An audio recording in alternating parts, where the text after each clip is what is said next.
Alhamdulillahi rabbil alamin wal aqibatu lil muttaqin wala udwana illa 'alal zalimin. Asyhadu an la ilaha illallah wa asyhadu anna Muhammadar Rasulullah. Allahumma shalli wa sallim wa barik ala sayyidina Muhammadin wa ala alihi wa ashabihi wat tabi'in. Wa ba'du. Rabbana zidna ilman warzuqna fahman. Rabbi yassir wa'in. Amin ya rabbal alamin. Yang saya muliakan para pengurus Masjid Jami As-Sakinah, yang saya muliakan para alim, para imam, para orang tua, ibu bapak muslimin muslimat yang dirahmati Allah. Mengawali perjumpaan ini, mari kita bersama-sama memuji Allah dengan bersama-sama mengucapkan alhamdulillahi rabbil alamin. Berikutnya mari kita bersolawat bersalam untuk Rasulullah sallallahu alaihi wasallam, keluarga dan seluruh sahabat-sahabat beliau. Allahumma shalli wa sallim wa barik ala sayyidina Muhammadin wa ala alihi. Kita ngaji hadis ya, Riyadhus Shalihin, dengan judul Fadlus Salam wal amru bi ifsyaihi.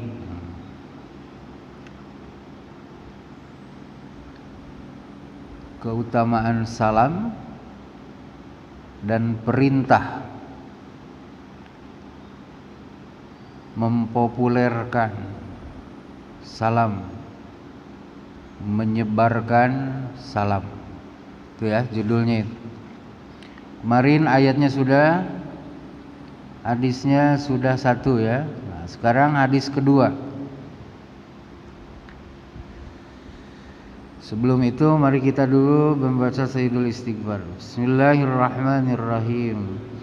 Allahumma anta rabbi la ilaha illa anta khalaqtani wa ana abduka wa ana ala ahdika wa wa'dika mastata'tu a'udzu bika min syarri ma sana'tu abu'u laka bi ni'matika 'alayya wa abu'u bi dhanbi faghfirli fa innahu la yaghfirudz dzunuba illa anta. Hadis kedua di riwayat Imam Bukhari Muslim. Sahabat yang meriwayatkannya bernama Abdurrahman bin Sakhr. Kalau kunyahnya Abu Hurairah radhiyallahu taala anhu. Kata beliau, baginda Rasul sallallahu alaihi wasallam bersabda, "Lamma khalaqallahu ta'ala Adam."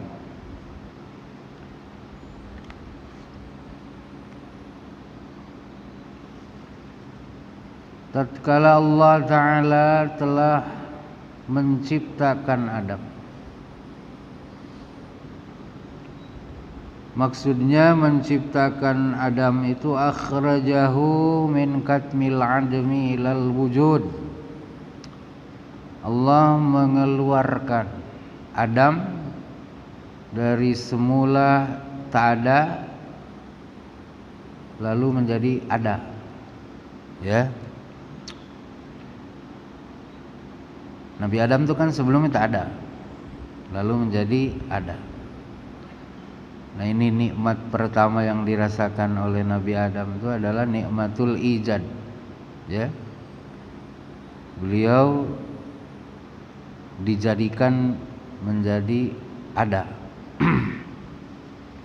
Nah, setelah Allah Subhanahu wa taala selesai, ya, menciptakan Nabi Adam sallallahu alaihi wasallam, Allah berfirman kepada Nabi Adam, "Idhhab." Adam, pergi. "Fasallim." Lalu kamu hendaknya bersalam. "Ala ulaika nafarin." Kepada itu mereka kelompok anil malaikah, dari para malaikat. Julusin, yang sedang duduk. Dari sini kita bisa paham posisi malaikat itu jauh dari Nabi Adam.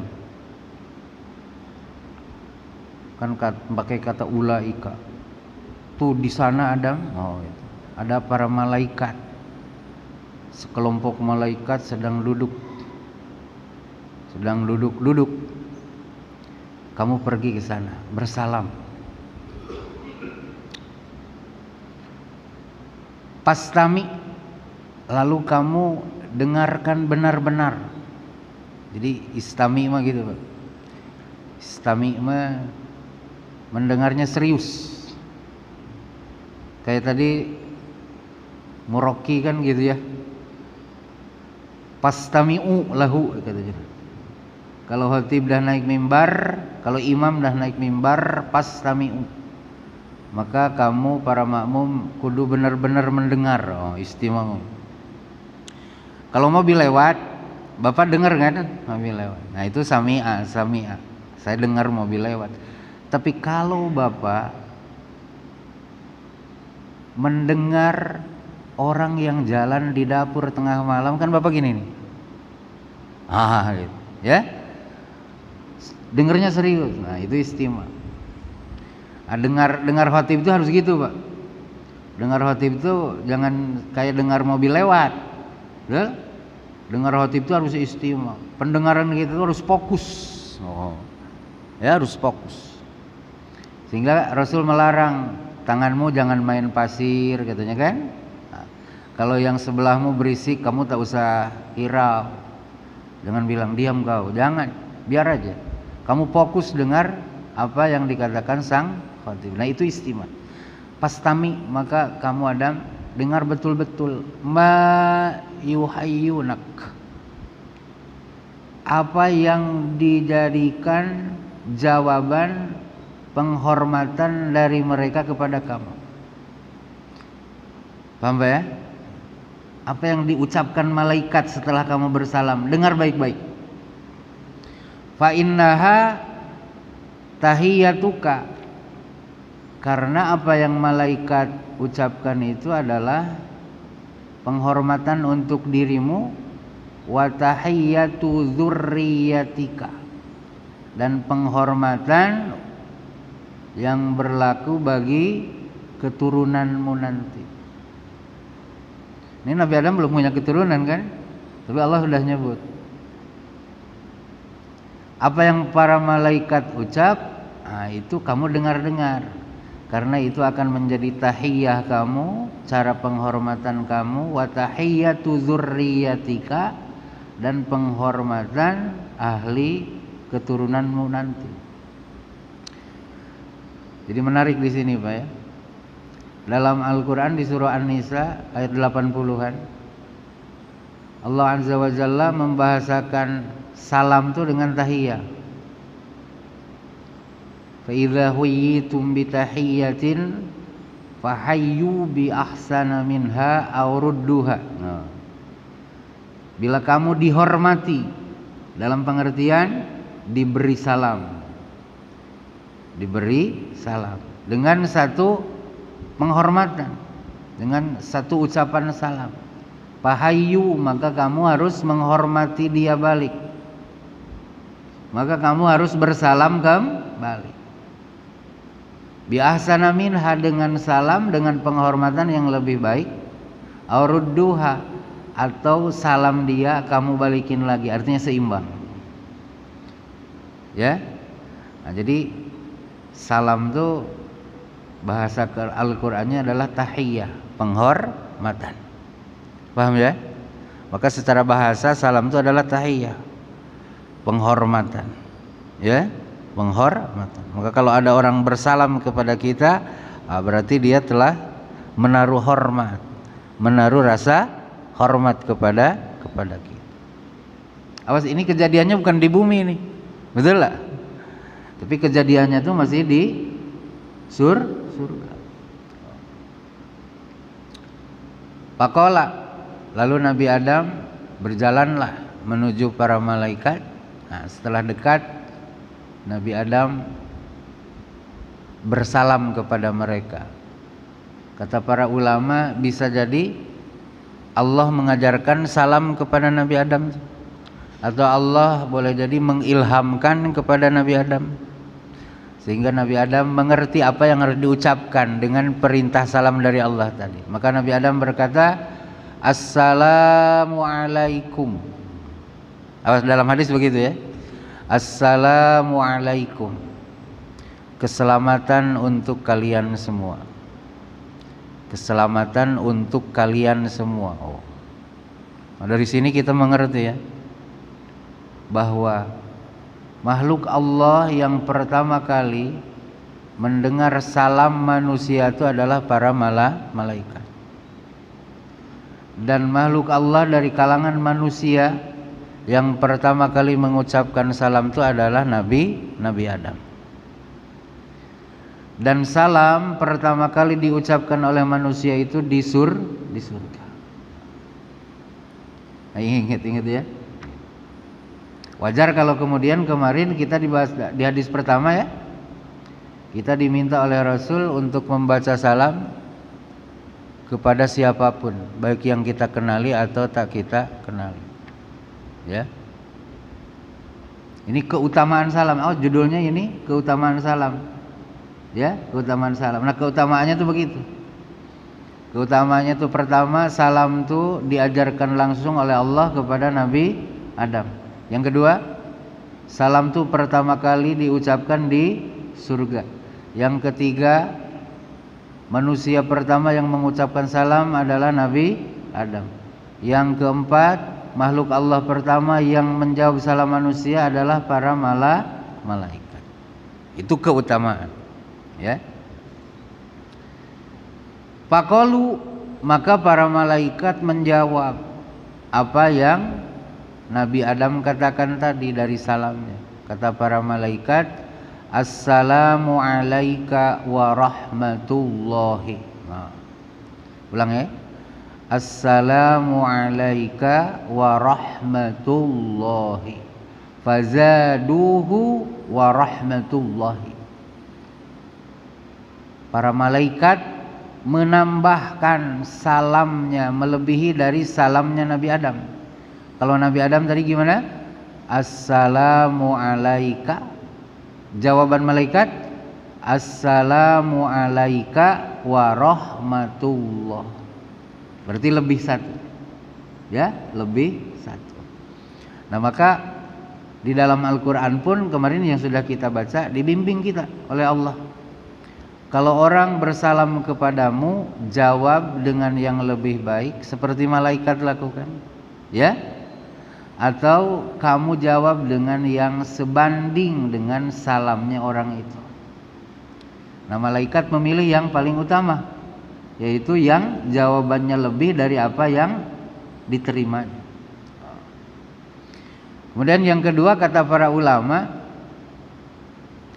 kita sudah disebut menjawab salam andai assalamunya dijadikan mubtada, ditaruh di awal. Itu maksudnya. Kan biasanya kalau Bapak jawab salam gimana? Tadi saya kan bersalam toh. Jawaban salam Bapak gimana tadi? Wa alaikumussalam, gitu kan? Kalau malaikat tadi jawabannya gimana? Malaikat bukan begitu jawabannya tadi. Assalamu alaika wa rahmatullah. Praktekin. Jawaban Bapak biasanya gimana? Gitu. Saya bersalam dah. Assalamualaikum. Waalaikumsalam, gitu kan? Nabi Adam bersalam ke malaikat. Assalamualaikum. Jawaban malaikat, Jawaban malaikat bukan waalaikumsalam. Assalamu alaika wa rahmatullah. Jadi assalamunya itu disebut duluan, baru alaik. Kalau bapak alaik dulu, baru assalam, gitu kan? Nah, memang yang dalam juknis Rasulullah begitu cara menjawab tuh. Waalaikumsalam, paham ya?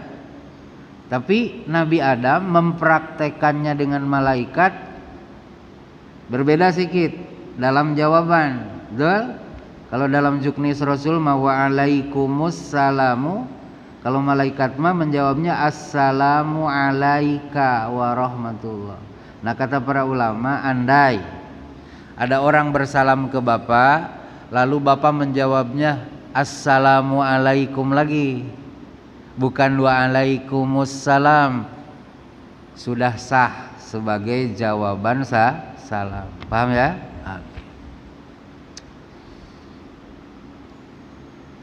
Dari sini kita mengerti bahwa menjawab lebih dari salamnya orang itu lebih utama ketimbang menjawab dengan yang seimbang. Dari mana kita tahu? Dari pilihan malaikat. Paham ya? Bapak dan kita semua yakin malaikat tuh pasti memilih yang terbaik. Paham ya?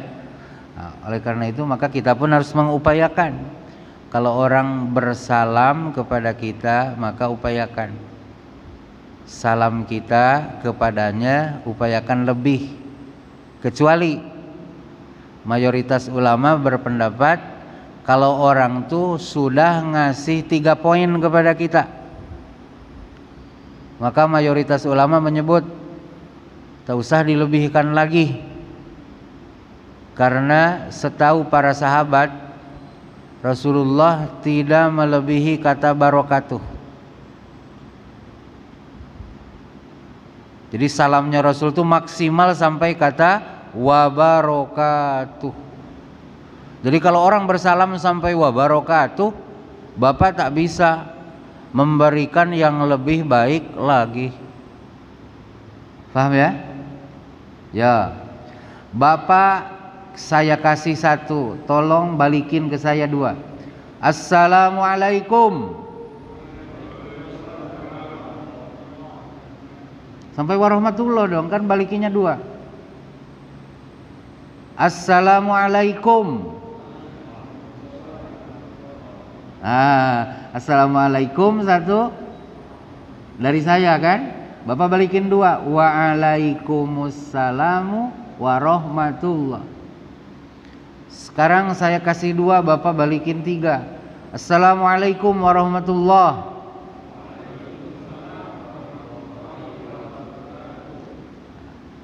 Saya kasih 3. Assalamualaikum warahmatullahi wabarakatuh. Bapak tak bisa ngasih lebih toh? Tak bisa. Bapak kan saya kasih 3. Assalamualaikum warahmatullahi wabarakatuh. 3 poin tuh. Nah, jumhur ulama berpendapat bahwa kalau orang bersalam sampai wabarakatuh, bapak tak bisa jawab lebih dari wabarakatuh. Paham ya? Bapak tak usah tambah-tambah wa'alaikumussalamu warahmatullahi wabarakatuhu wa magfiratuh. Karena tak ada diriwayatkan katanya Rasul seperti itu. Tapi ada ulama, ya, sebagian kecil membolehkan memberikan jawaban lebih andai orang yang bersalam itu sampai wabarakatuh. Kayak tadi saya, Assalamualaikum warahmatullahi wabarakatuh. Kata Ustadz Ali ini, aku nak kasih lebih Rustam ini lah, aku nak kasih 4. Akhirnya dia nyari apa ya yang keempatnya. Aku bilang lah wa magfiratuh lah, kata dia kan. Akhirnya dia jawab waalaikumsalam warahmatullahi wa magfiratuh. Assalamualaikum warahmatullahi wabarakatuh wa magfiratuh. Karena dia nak lebih, dia nak amalkan Quran. Fahayyu bi ahsana minha. Kasih lebih dia. Paham ya? Nah, gitu. Jadi ternyata menjelaskan Quran pun harus dengan penjelasan Rasul. Itulah maka majoriti ulama memilih pilihan pertama tadi. Kalau Rasul hanya sampai wabarakatuh sudahlah. Meskipun dalam Al-Quran ada perintah untuk menjawab lebih dari apa yang diberi. Paham Pak ya? Nah, malaikat memilih menjawab lebih. Nah, maka kita pun upayakan. Kalau memang masih memungkinkan untuk memberi lebih kepada pemberi salam, lebihkan. Kalau dia ngasih 1, kita kasih 2 atau 3. Kalau dia ngasih 2, kita lebihkan, kasih 3. Oke. Nah itu keutamaan. Nah maka para orang tua yang saya muliakan, kita jadinya tak heran kemudian kalau dalam Quran disebut nanti kiamah terjadi, kita kan ke surga insya Allah dak? Insya Allah lah. Jangan pesimis betul lah. Mentang-mentang tak banyak amal pesimis sekali ke surga. Janganlah. Itulah. Insya Allah. Kita harus berharap lah Pak. Bapak sudah syahadat, saya sudah syahadat. Itulah. Dah yakin Allah Tuhan kita semua. Dah yakin Nabi Muhammad SAW. Harus berharap. Nanti kalau kita ke surga insya Allah, nah, kita nih Pak, di mana tempat yang terdengar penghormatan satu sama lain di antara kita nih itu apa? Salam. Wa tahiyyatuhum fiha salam. Dan kebanggaan kita pun kalau kita mendapat salam daripada Allah. Salam qaulam mir rabbir rahim. Oh, paham Mbak ya? Ya awal di surga dulu salam. Jadi keberadaan salam nih hampir seumur dengan penciptaannya Nabi Adam. Ya, gitu. Oleh karena itu maka nanti di depan Rasul minta dengan kita masifkan salam. Oh kata Rasul gitu, masifkan salam, polirkan salam, viralkan salam. Dah. Ya Bapak jawab. Gimana jawaban malaikat tadi?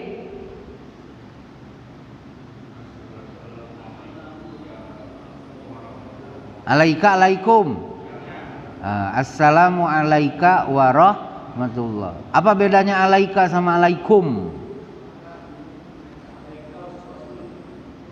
Alaika seorang, engkaunya seorang laki-laki. Kalau alaikum, kalau alaikum kalian, engkaunya banyak. Kenapa? Karena manusianya baru saja. Kan baru Nabi Adam. Baru Nabi Adam. Belum ada Siti Hawa. Kan belum diceritakan di sini. Siti Hawa dah diciptakan belum kan? Jadi baru saat. Tapi sekarang ya setelah anak Adam banyak seperti ini, tak usah Ustaz sholat assalamualaikum, mentang-mentang di sebelahnya cuma satu makmum. Ustaz sholat maghrib, imam, makmumnya bapak sendiri. Wah kata si Rustam, kalau sendiri alaika katanya kan. Itulah. Aku buat aja. Assalamualaikum warahmatullahi wabarakatuh. Assalamualaikum. Kesini tak ada orang, cuman assalamualaikumnya udahlah. Tak ada orang. Sini aja lah yang kanan aja. Assalamualaikum. Enggak sekarang. Nak ada orang tak nak ada orang lepas sholat, betul? Sholat itu akhiri dengan kata alaikum. Sholat tahajud Ustaz.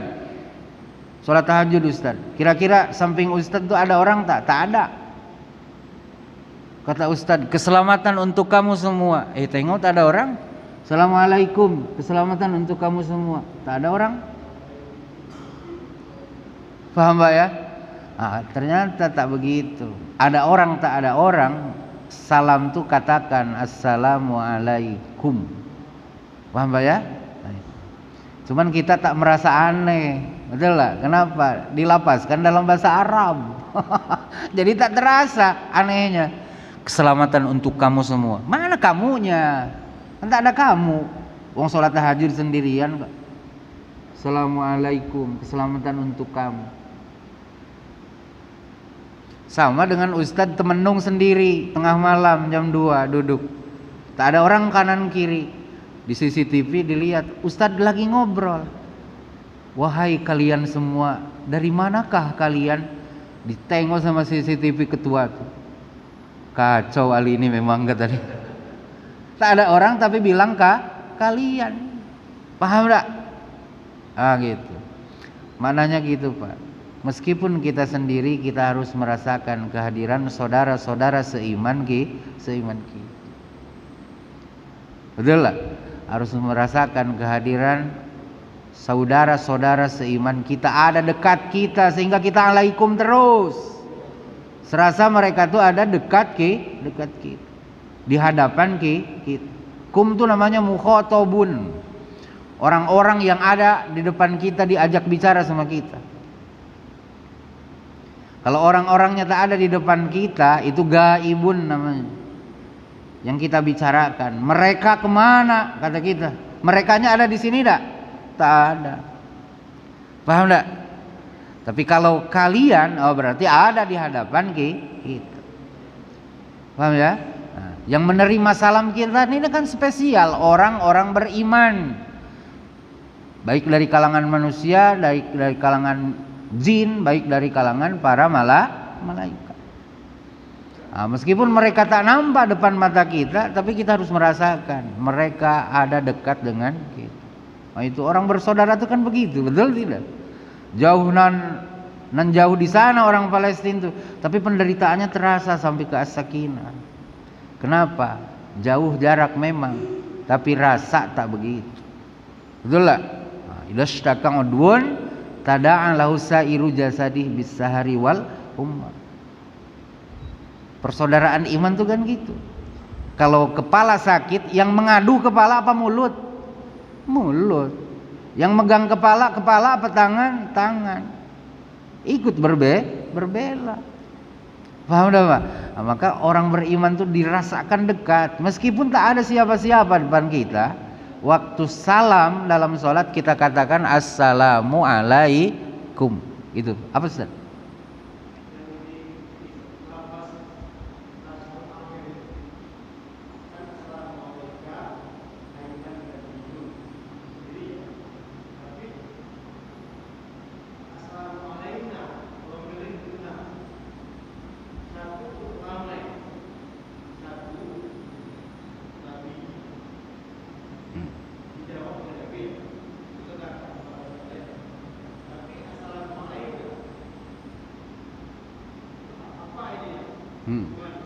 Iya. Nah itu yang saya tadi sampaikan di khutbah Jumat. Jadi salam itu harus menjadi semboyan. Di mana-mana harus terdengar. Betul lah. Sampai kita hitung salam tuh Pak yang wajib kita ucap 5 kali sehari semalam. Salam pertama dalam sholat itu hukumnya wajib loh. Bapak salat tak salam tak sah salat loh. Bapak tengok kanan, tengok kiri aja tak ada ngucap assalamualaikum. Tak aji sholat. Bapak batalnya bukan dengan salam jadinya, bapak batalnya itu dengan jalan kaki dari tempat sholat. Paham enggak? 5 itu wajib. 5 berikutnya anjuran. Salam kedua kan disunahkan. Itulah dalam fikih gitu kan, nanti di bab sholat. Kemudian 9 kali kita bersalam kepada Rasul. Assalamu alayka ayyuhan nabiyyu wa rahmatullahi wa barakatuh. Di rakaat salat yang 4 2 kali. Betul lah? Rakaat kedua, rakaat keempat. Di rakaat salat yang 3 juga 2 kali. Itu kan 4 kali 2 8 plus subuh sekali. 9 kali kita bersalam, mengucap kata assalamu. Assalamu alayka ayyuhan nabiyyu wa rahmatullahi wa barakatuh. Assalamu alaina. Oh, berapa kali itu? Dalam sehari semalam juga 9 kali kita mendoakan diri kita untuk selamat. Diri kita tuh siapa? kita orang-orang yang beriman. Maka wajar Pak kalau orang beriman, kata baginda Rasulullah SAW, takkan abadi dalam neraka. Kenapa? Wong satu sama lain saling ngedoain selamat. Bapak pernah dengar Rasul bersabda begitu? Man qala la ilaha illallah dakhalal jannah. Siapa orang yang ngucap la ilaha illallah masuk surga. Orang beriman itu. Tak abadi dia dalam neraka. Kenapa? Ya kita orang-orang beriman nih satu sama lain saling mendoakan selamat dunia, selamat akhir. Berapa kali itu? 9 kali 2 18 tambah 10 berapa? 29 kali dalam salat kita mengucap kata assalam. Maknanya mukmin tuh yang ada di kepalanya tuh damai, sejahtera. Kalau nengok mukmin sama mukmin kelahi bermusuh saling gunjing tuh harusnya heran. Beda dengan semboyan kita ini, gitu dong. Paham enggak Pak? Kenapa? Hari-hari kita bilang salam, salam, salam. Sekali orang jotosan gitu loh. Kok jotos ya? Gitu harusnya. Kenapa? Beda dengan slogan. Paham enggak? Beda dengan slogan. Di setiap sudut kamar pejabat tertulis anti korupsi, zona integritas, betul lah. Mau masuk di kamarnya, di ruang pertemuan, sekali ada yang korupsi, harusnya kita terkejut. Bertentangan dengan ini kata kita, kan begitu. Tapi kalau kita biasa itu, wah terus. Paham apa? Makanya kalau mukmin dengan mukmin kelahi lalu kita bilang biasa itu, kacau itu. Kenapa? Berbeda dengan misi salam. Bukan main-main salam tuh Pak. Nah, kita harus ingat Pak, bahwa ucapan lisan tuh Pak sesungguhnya bukan ucapan yang pertama. Ucapan yang hakikat tuh yang ada di hati kita, yang tidak berbentuk. Paham enggak? Gini contoh, Pak Haji ini bisa loncat ke atas tanpa bantuan alat. Coba apa yang terjadi di hati Bapak? Kagum, takjub. Apa reaksi lisan? Mak gila. Mak gila. Jadi mak gila tuh begitu kan? Reaksinya gitu kan? Kita tak usah yang syar'i lah, yang biasa kita buat di pasar tuh, mak gila gitu kan? Itu reaksi dari kata-kata hati. Coba kalau kata-kata lisan assalamualaikum, apa kata hakikat dalam hati? Cinta akan damai, cinta akan keselamatan sesama. Baru dijuantahkan dengan kata-kata lisan, disusun dalam bentuk subjek predikat, menggunakan bahasa manusia. Kalau orang Arab bilang assalamualaikum. Paham enggak? Karena orang Arab maka diajarkannya dengan bahasa Arab. Tapi karena ini syariat, maka orang ajam kata kita orang Indonesia pun diminta untuk mengikuti apa yang Tuhan kasih ajar. Paham enggak? Nah, tapi kita harus ngerti, menerjemahkan dulu ke dalam bahasa ibu kita. Bahwa ngerti enggak? Assalamualaikum itu cetusan jiwa bahwa kita cinta damai. Coba bang, abang pergi ke pasar, betul lah? Abang belanja, tapi terjadi sesuatu dengan tukang jualan.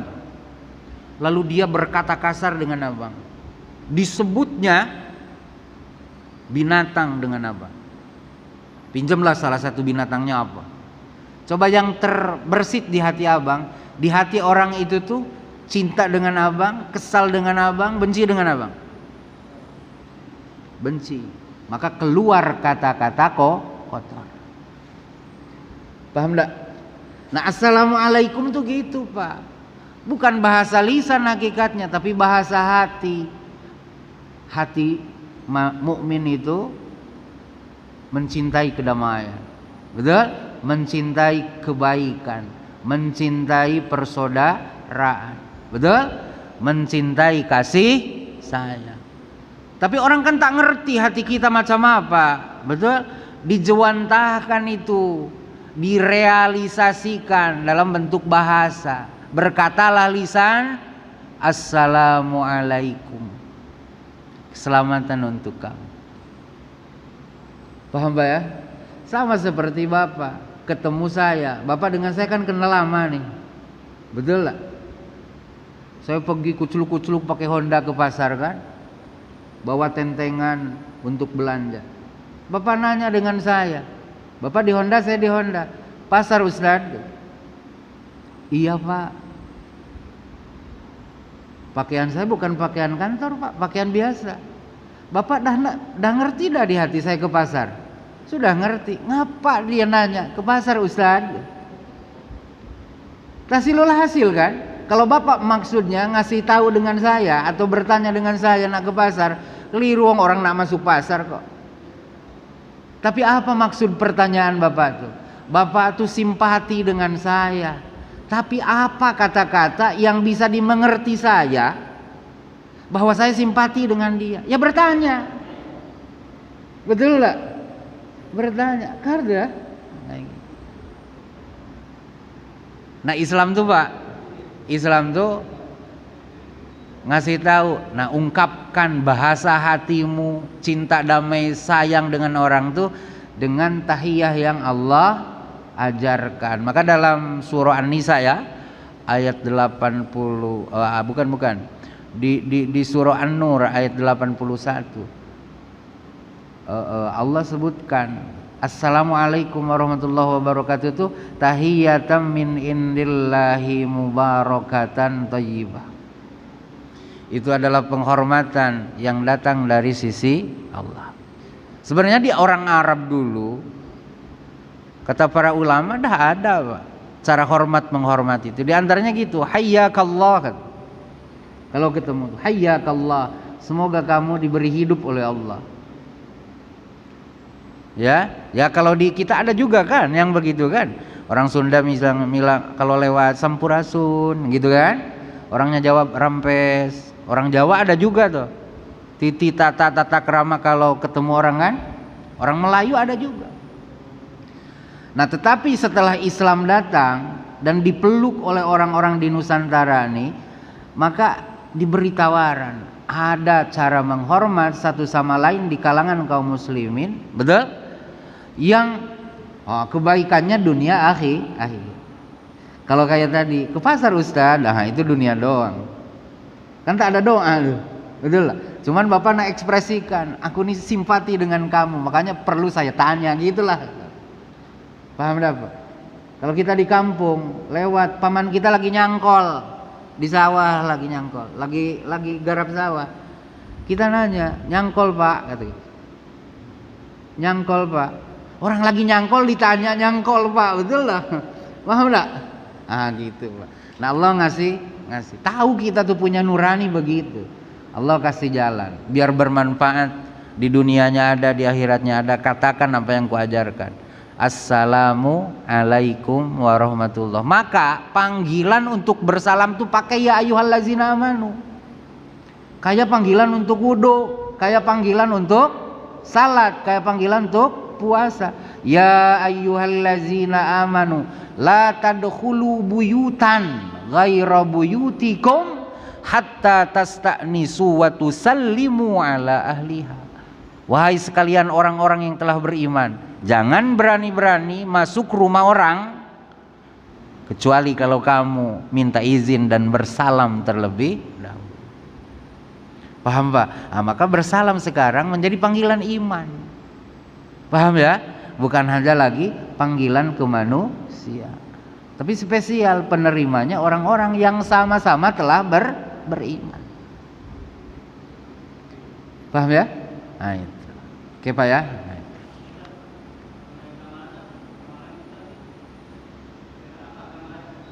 Apa bang? Iya betul.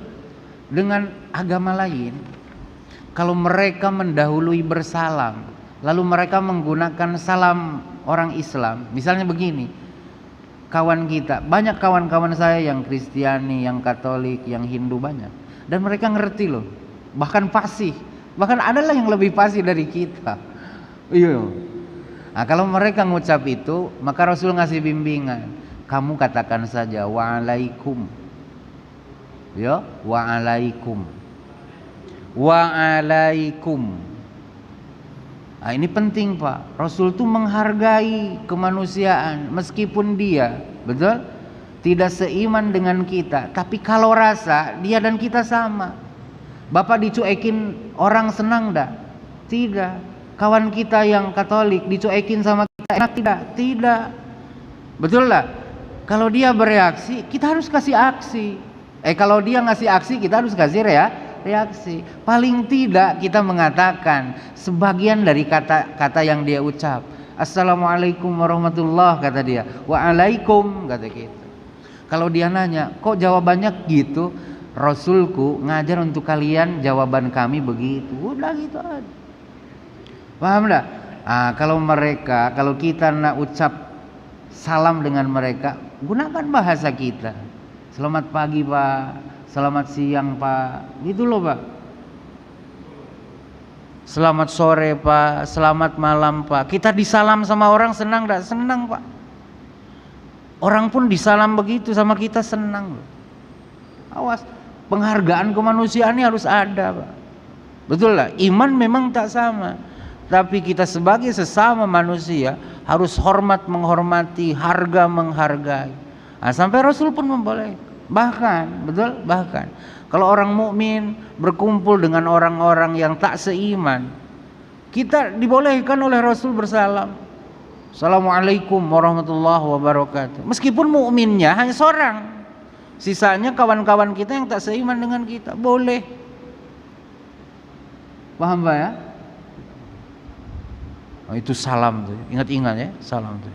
Awas nih, kita jangan sampai karena beda iman nih anti segala macamnya, tak usah lah. Rasul kita tak begitu kok. Paham ya? Bapak ingat kan di pelajaran beberapa tahun yang lalu, Sayyidah Aisyah radhiyallahu taala anha meriwayatkan bahwa ketika Rasul wafat, beliau masih ada transaksi dengan orang Yahudi yang masih berlanjut, di mana Rasul menggadaikan baju perangnya, betul, dengan sekian wasak daripada gandum. Sampai akhir hayat loh Rasul. Ada interaksi ekonomi, betul lah. Ada interaksi ekonomi dengan orang Yahudi. Itu di riwayat hadis yang sahih. Betul lah. Kalau di awal-awal Islam mungkin dinasakh toh. Ini di akhir hayatnya masih ada itu. Paham enggak? Ya? Itu harus jadi pemahaman kita. Jangan ekstrem. Gara-gara beda iman lalu kita memperlakukan orang tuh tidak manusiawi, tak bagus itu. Betul lah. Apa sih Yahudi loh Pak? Yahudi beneran nih. Bukan Yahudi-Yahudian yang bertransaksi dengan Rasul. Paham ya? Nah kalau kemarin boikot, ya karena Yahudinya, betul lah. Karena Yahudinya garang dengan kita, betul lah. Jangankan Yahudi, siapapun garang dengan kita, boikot. Paham enggak?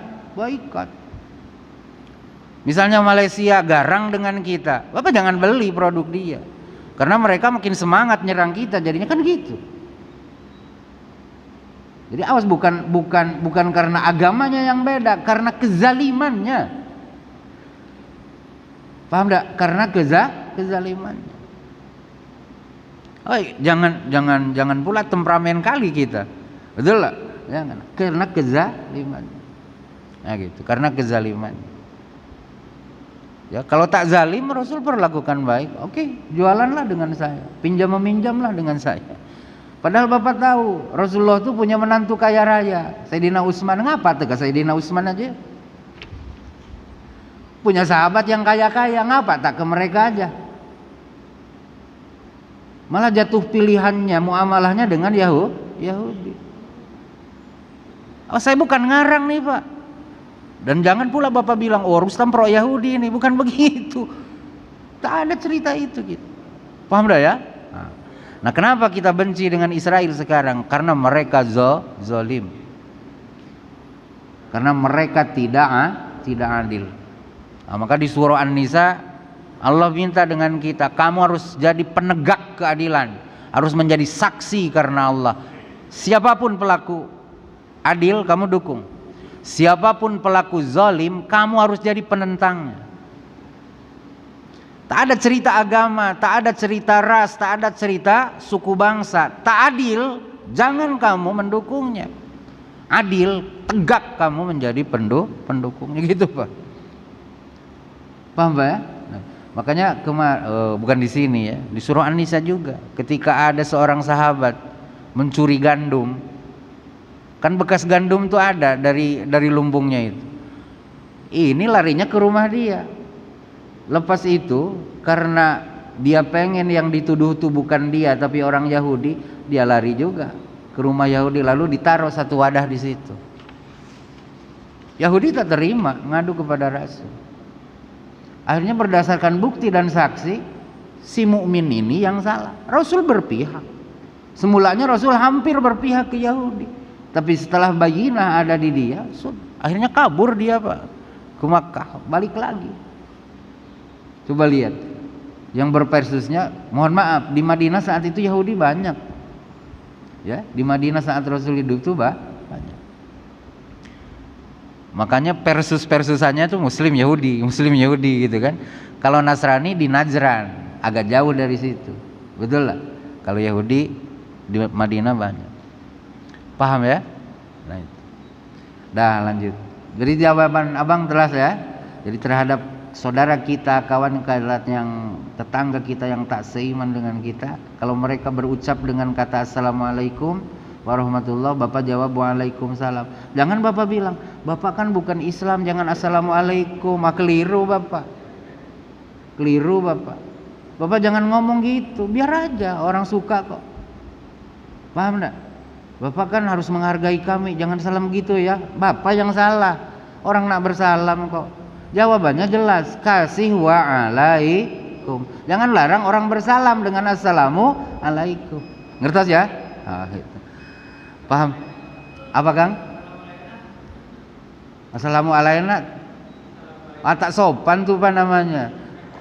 Tak sopan itu bukan reaksi, namanya nyuekin. Nyuekin tuh ngerti tidak?